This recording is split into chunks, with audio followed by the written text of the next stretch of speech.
delightful introduction, and I'm very proud to be a part of this whole process, really. And it all began when we were in Washington, D.C. Last year as a group of artists, and it was an awesome experience that we all went through. And coming back and having this legacy, really setting this foundation here. Do I have time to do a couple or? How many do you want to hear?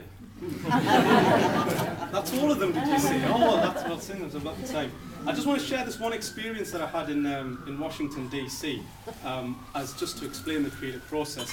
As you can imagine, there were 30 of us who got off the plane at Washington Dulles Airport, and we made our way through, and we waited a bit, and then we got our fingers scanned and our eyes scanned and all the rest of it, and then we were making our through immigration, and then 29 of us from the group of 30 went sort of in towards the exit, and hi, Mr. Hussein got kindly immigration. Apparently there's 3 channels there, and I got put to channel B. As I was sitting and waiting there, thinking about what could actually happen, and whether the rest of everybody would be waiting outside for us. I thought about empowerment, really, and the thought of my art and my expression, and the reason why I was there to perform my art, I was there to perform my poetry. So I wrote this poem, and it's based upon the experience, but this didn't actually happen, but it just made me think about it, and this one's called Channel B. Your name, sir? Oh, Wajid Hussein. And the purpose for your visit? I'm an artist, a poet. Walk through, sir. I step forward, and the machine beeps.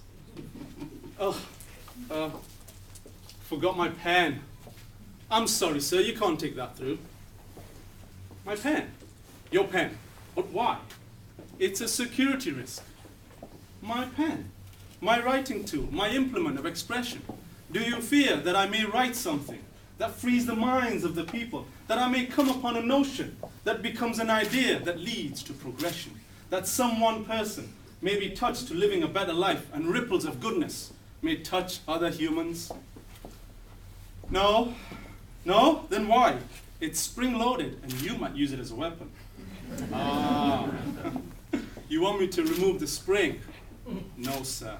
I am keeping your pen.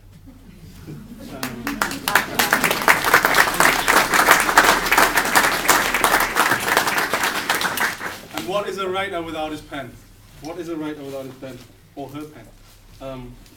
Once my niece asked me for a pen, and I said, oh, I'm sorry, darling, I haven't got one with me. She said, Uncle, that's an epic fail as a writer. So we went through this process of developing poems, and it was a very interesting process, because I had my ideas of what the building was about, and other people had their ideas, and then we sort of culminated to these particular words that I would just like to share with you, and it came around self-worth, space, freedom, community, together, potential, challenge, a new tomorrow, a future, and most of all, a promise to be able to do what we want.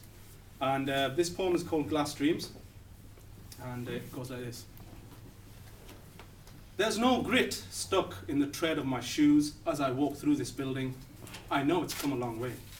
I don't mean the smooth, whitewashed walls and the scrubbed brickwork, the open space with chocolate floors, and the myth about little elves working in the furnace. No, that's not it. This new etching on the map that started with a leaky roof, rotten sills, and a shudder that shudders more than the pane of glass it protects. Still rattling today when heaved open like a yawning sunrise, it lets light into this space with our name on it. Here it is, to let life from our hearts flow. Art will breathe into this space. Sprinkles of genius will kiss the walls and podiums proud. Calluses and sweat-soaked belief forging work into being, not for amazement, but for you to know you have the freedom to step in here and let go. This dream has awoken, and this building speaks only to say, I am breathing new life, new people, new meaning. Now get some work done. I can't wait to see it.